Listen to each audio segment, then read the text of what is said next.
primazia da palavra. E hoje eu gostaria de falar um pouquinho sobre a primazia da palavra, parte 2, é quase uma continuação mesmo.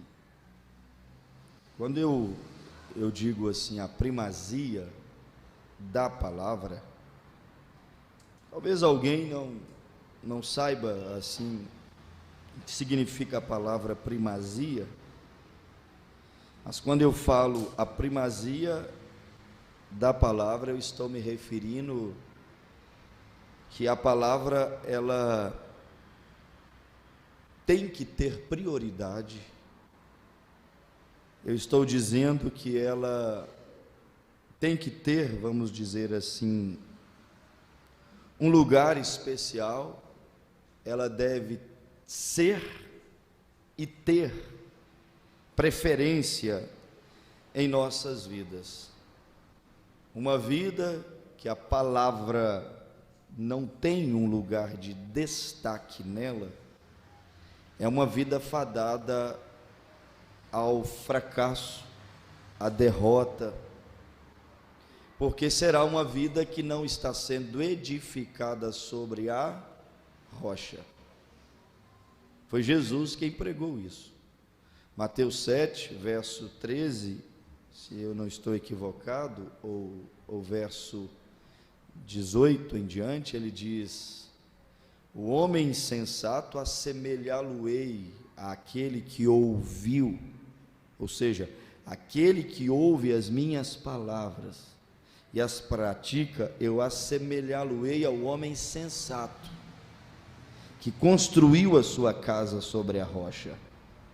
Então Jesus disse que se você e eu damos cotidianamente, não é só no culto uma vez por semana, se você e eu damos preeminência, entendemos que a palavra tem que ter primazia, um lugar de preferência, um lugar especial em nossas vidas, o que Jesus disse? Você está edificando a sua casa sobre a rocha. Um dos grandes motivos que casamentos de cristãos desabam, finanças de cristãos desabam, testemunhos, porque é duro construir um testemunho. Uma das tarefas mais difíceis de um cristão é construir um testemunho.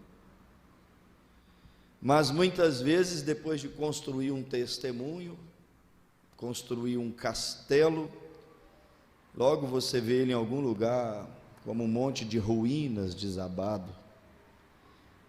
E quantas pessoas choram e dizem: poxa vida, depois de 10 anos, depois de 4 anos, depois de 20, 30 anos de caminhada, eu fui fazer uma burrice dessa.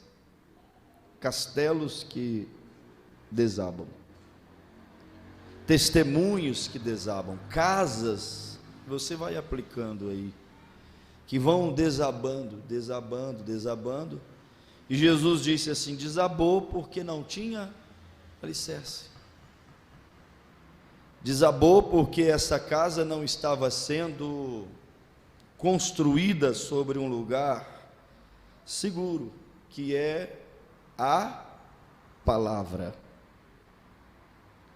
Por isso que eu acredito piamente que a prioridade, vamos dizer assim, da igreja, e obviamente do pastor, e quando eu digo igreja envolve todos, a prioridade da igreja deve ser sempre a palavra. Pastor, e os hinos? Hinos baseados na palavra. Pastor, e as nossas contribuições baseadas na palavra? Pastor, e as missões que desejamos e intentamos fazer baseado na palavra? E os nossos casamentos baseado na palavra? E o investimento que eu quero fazer baseado na palavra? E a criação dos meus filhos baseado na palavra. É por isso que eu estou dizendo que a pregação da palavra, ela é a tarefa principal de uma igreja.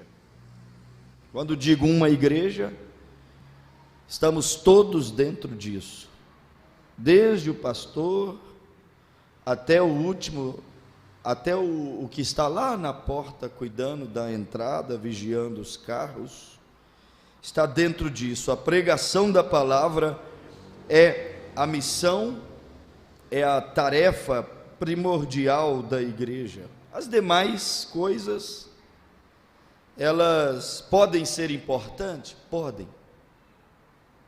Podem serem permitidas, se não transgride a palavra? Pode. Só que elas serão o quê? Secundárias, porque a palavra é a obra primária da igreja.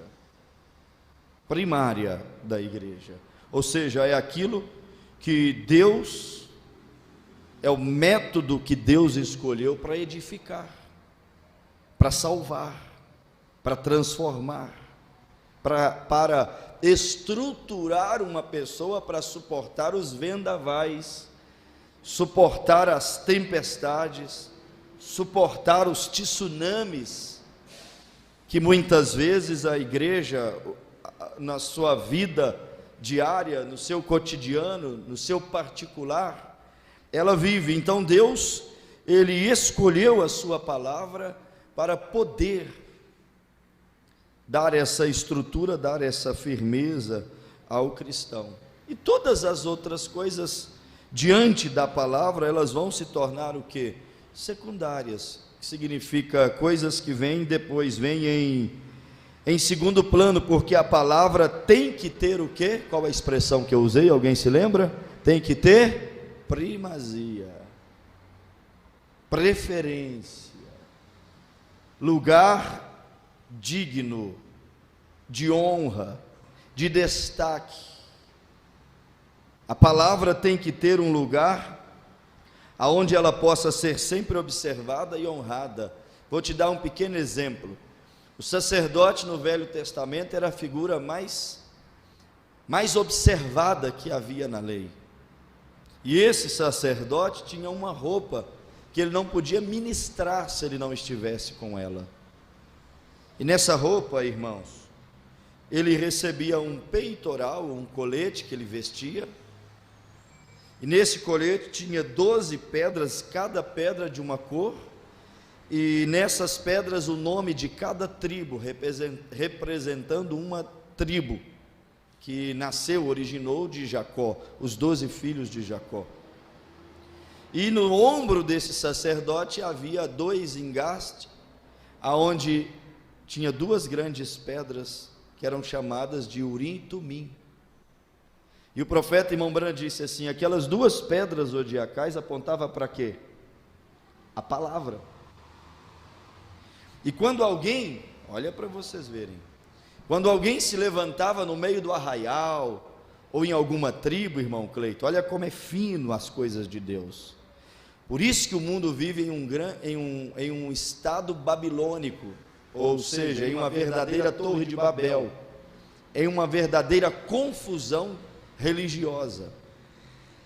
Quando alguém se levantava e entregava uma profecia, ninguém em Israel era obrigado a acatar aquela profecia, já guardar e já levar para dentro de casa. Deus falou comigo. Não, sabe o que eles faziam? Tinha critério, as coisas eram provadas pela palavra, e a palavra ali representava o Urim e Tumim. E aquela profecia, você entregou uma profecia? Entreguei, então nós vamos levar ela diante de Deus. Chamava-se o sacerdote que oferecia o sacrifício, que vestia as vestes sacerdotais, e o profeta profetizava novamente. E ali, irmãos, se no peitoral a quem ele enviou a profecia não brilhasse o nome daquela tribo e aquela pedra, e se o Urim e Tumim ficasse apagado, significava que Deus não falou através daquele homem, falou ele. E aquele homem era tirado da presença de Deus e apedrejado como um falso profeta. Porque Deus respeita a sua palavra.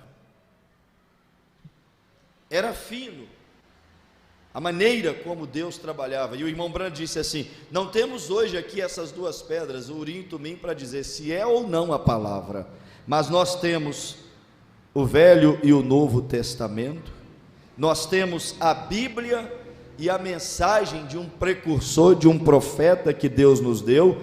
E se nós pautarmos a nossa vida pela palavra, eu te garanto que não tem como dar errado, irmãos. Não tem como a casa desabar se você pautar a sua vida, pautar os seus negócios, pautar os seus anseios sobre a palavra, entendendo que ela deve ter a primazia pelo menos entre o povo de Deus. Eu digo pelo menos entre o povo de Deus, porque o mundo já virou as costas para Deus há muito tempo. Mas entre o povo de Deus, a palavra tem que ser glorificada, a palavra tem que ser honrada.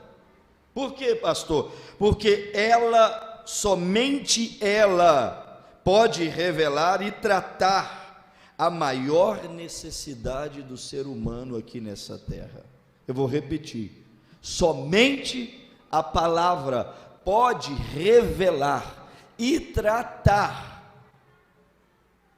resolver o problema do homem, que nós estamos chamando aqui nessa noite de a maior necessidade que ele tem. Não existe outro remédio.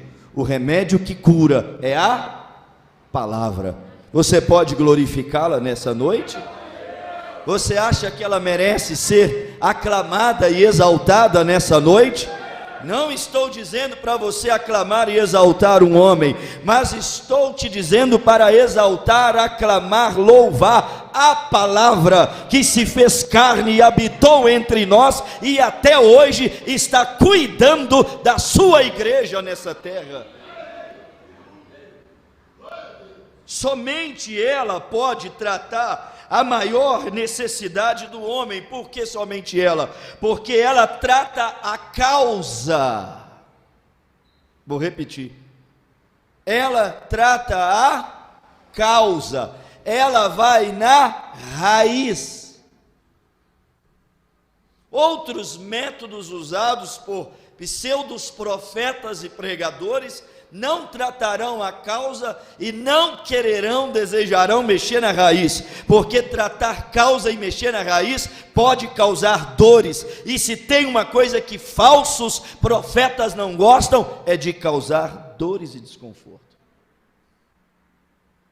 Mas Deus, irmão, disse assim: eu tenho poder para fazer a ferida e para sarar, tenho poder para tirar a vida e para dar de volta. Fica tranquilo, se a palavra te ferir, o Deus que fere com a palavra é o mesmo Deus que tem bálsamo e azeite para passar na ferida e para poder curar aquela ferida. Somente a palavra pode tratar as necessidades, ou a maior necessidade da alma do ser humano aqui nessa terra. E por que somente a palavra? Porque ela trata da causa, ela vai na raiz do problema. E nessa noite eu estou pedindo a Deus: Senhor, se há alguma necessidade para ser tratada na minha vida, se há algum problema para ser tratado na minha vida, eu quero te pedir, ó Espírito Santo, não me dá uma aspirina, um analgésico, eu quero ver o problema resolvido, eu quero que o Senhor envie a palavra à raiz do problema, porque ela trata o problema na raiz.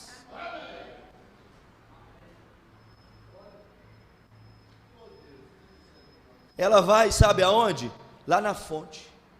Ela vai lá aonde o problema originou, e somente ela pode realmente curar. Todos os outros métodos são paliativos.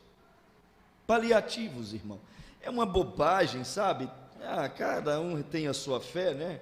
Mas é uma bobagem, é corrente, é sal grosso, prosperidade, simpatias evangélicas. É uma bobagem, às vezes, que é criada, é um mundo de misticismo em torno da fé cristã, sabe, irmão? Tudo isso são paliativos. Deus tem a sua palavra como o real tratamento que pode ir lá na raiz. E quando Deus vai lá na raiz, às vezes você passa um mau momento, irmãos. Eu lembro quando meu sogro estava lutando contra um câncer no pé, e ele chegou em casa com um buraco no pé e disse assim: Bruno, eu nunca senti tanta dor na minha vida. Eles mexeram lá no miolo da coisa para poder aplicar um remédio bem lá na raiz desse negócio. Eu nunca senti tanta dor. É assim que Deus faz.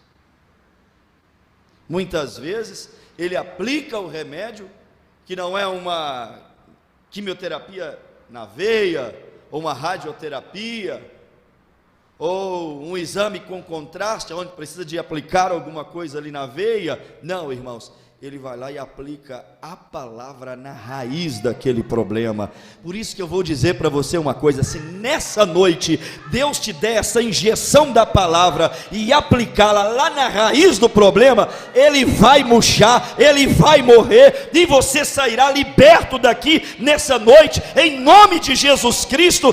Não pelo poder do pastor Bruno, mas pelo poder da palavra, que Davi disse: enviei-lhes a minha palavra e eles foram sarados. Você crê que a palavra tem poder para sarar? Então peça a Deus, aplica essa palavra na raiz do meu problema. Não tem problema doer, eu quero ver a coisa resolvida. Não tem problema doer, eu quero ver a libertação. Não tem problema doer, eu quero ver o poder sobrenatural da fé manifestado em minha vida.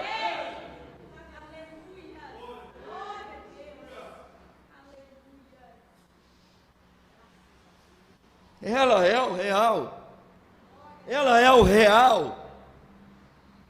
O real remédio para as nossas necessidades. E quando eu digo assim, ela é o real remédio para as nossas necessidades, o que eu quero dizer com isso? Eu quero dizer que os homens nessa terra fazem listas. Isso é governo, isso é ONG, isso é igreja, isso é político, sabe? Eles fazem listas. Eu não vou te pedir para fazer isso, né? Mas você deve ter a sua. Eles fazem listas de necessidades, ou coisa suja, ou coisa falsa, esse tal político. Por quê? Porque ele trabalha em cima de quê? Estão captando? Em cima de uma lista de necessidades que eles julgam mais urgentes, que precisam ser tratadas de imediato, o mais rápido possível. Então ele vem e faz uma lista de quê? De necessidades que precisam ser tratadas e combatidas ali o tempo todo. E ali eles vão listando a necessidade que tem de vencer a enfermidade. Só que não combate de maneira correta a enfermidade. Por que não combate de maneira correta? Porque primeiro teria que haver uma mudança de hábito alimentar. Falando naturalmente aqui agora. Por que não combate de maneira correta e na raiz a escassez financeira? Porque aí teria que fazer um remanejamento de distribuição de renda para diminuir o quê? A desigualdade social. Então, não vai na causa. E se não vai na causa, e se não vai na raiz, não tem como o quê? Resolver o problema. Aí você combate a enfermidade, mas estimula o mau hábito alimentar. Você combate a escassez financeira, mas instiga a desigualdade social e a má distribuição de renda. Você combate as doenças dando remédios nas farmacinhas, mas fazem apologias a uma vida imoral. Como que pode ser isso? Você combate algo que você mesmo está o quê? Alimentando. Combate o câncer, alimenta o câncer. Combate a fome, alimenta a fome. Combate a escassez financeira, alimenta a escassez financeira. Então eles fazem uma lista de necessidades para vencer. E o homem, o ser humano, faz a sua lista. Enfermidades. Oh, como eu tenho uma necessidade de ser curado da minha doença. Escassez. Como eu tenho uma necessidade de ser curado dessa escassez. Não aguento mais viver essa escassez. Lutar mais contra essa escassez. Listas de necessidades. Problemas sociais. Listinhas. Problema financeiro. Problema moral. Problema emocional. Problema de segurança, vai fazendo aquela lista enorme. E aí, em cima de uma lista de necessidades, aí eles começam a criar mecanismo para poder combater. Aí o que eles fazem, irmão Cleito? Vamos lá criar uma ONG, que essa ONG vai defender o direito dos grupos minoritários. Essa ONG vai trabalhar em cima da fome, essa vai trabalhar em cima da inclusão social. Vamos incluir os grupos minoritários na sociedade, na escola, na faculdade, no trabalho, no âmbito familiar, na igreja. Aí vão criando ONGs e mais ONGs para poder tentar sanar os problemas que eles julgam ser necessidades urgentes da vida do ser humano. Mas eles não sabem qual é a maior e real necessidade do ser humano. E não sabendo qual é a maior e real necessidade do ser humano, eles não poderão resolver os problemas do ser humano. Mas há um aqui nessa noite que sabe qual é a maior e real necessidade do ser humano, e ele pode resolver os nossos problemas. Eu estou pregando para um povo nessa noite que crê que Deus pode resolver os nossos problemas, por ele saber quais são os reais problemas. E aí eles vão tentando resolver isso, mas de uma maneira o quê? Natural. Resolver problemas que, na verdade, não são a maior de todas as necessidades humanas. Vamos criar uma instituição para tratar da infelicidade do homem. O homem está muito infeliz. Por quê? Você vai dar a ele um comprimidinho de humor e acha que vai resolver o problema dele? O homem está muito deprimido, vamos combater a depressão. Tá, mas você vai dar a ele um comprimidinho, um antidepressivo, e acha que vai resolver o problema dele? É assim que resolve o problema sobre as necessidades e sofrimentos do ser humano? Está aí, infelicidades, angústias, depressões. E aí você lista quantas e quantas doenças. Está aí fomes, está aí guerras, estão aí doenças, violências.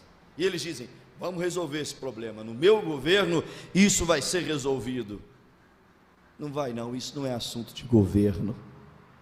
Isso é assunto para Deus.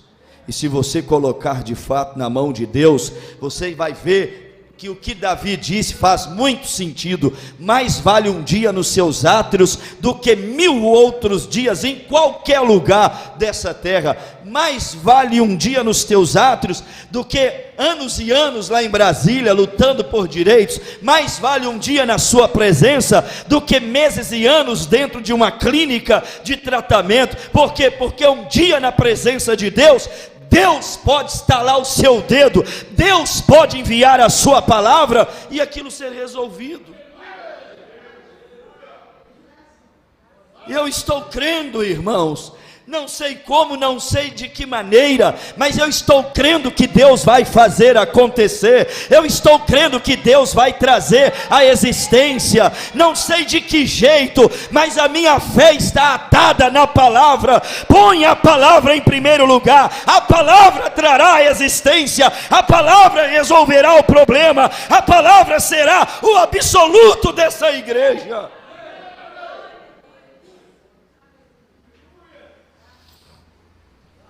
O homem está tão infeliz, vamos resolver o problema da infelicidade. O homem está tão deprimido, vamos resolver o problema da depressão. O homem está tão nervoso, vamos dar ele um calmante para resolver esse estado nervoso dele. Irmão, estas coisas são apenas sintomas. Não é o X, não é a raiz, não é a causa que eles estão combatendo. Sabe o que eles estão tentando aniquilar? A única estrada que poderia levar eles até a causa, porque você sabe que o sintoma é o caminho para chegar no problema, e aí o médico vem e combate o sintoma. O que ele faz? Ele destrói a estrada que ele tinha para caminhar nela e chegar no problema.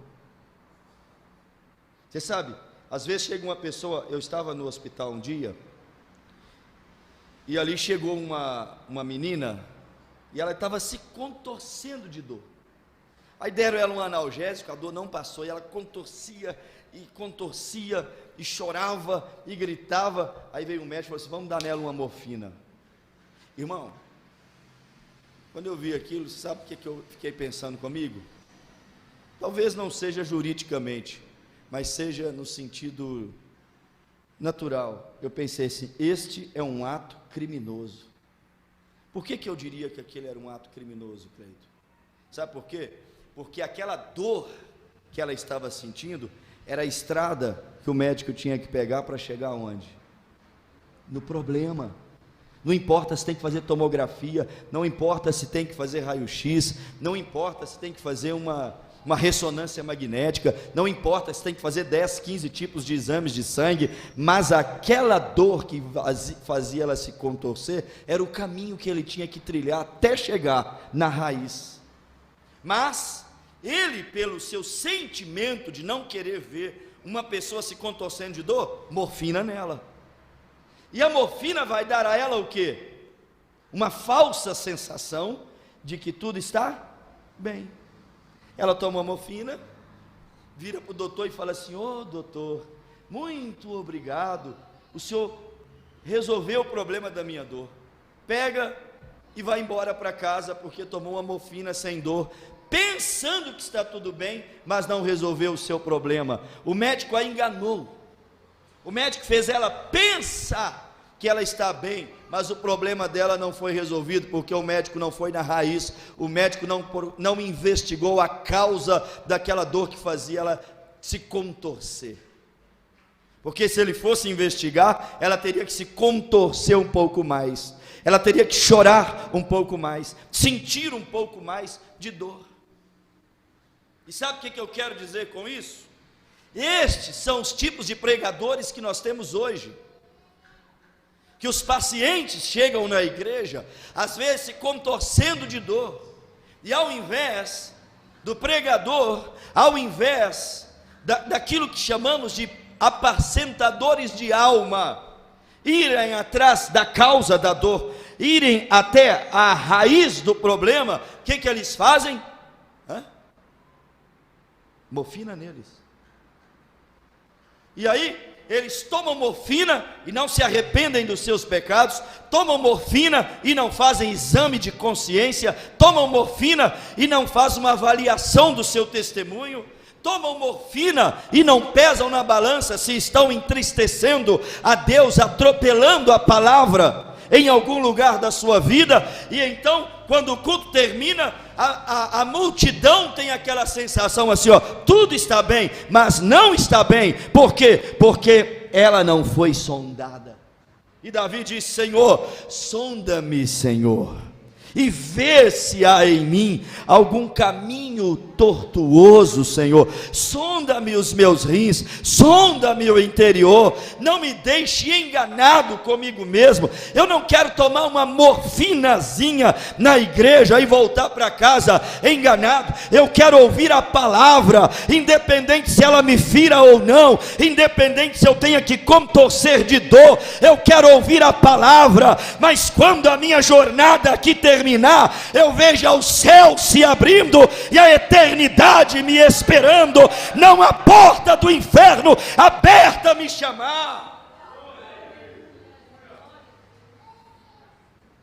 Mas é muito mais prático anestesiar, é muito mais prático dar morfina na veia,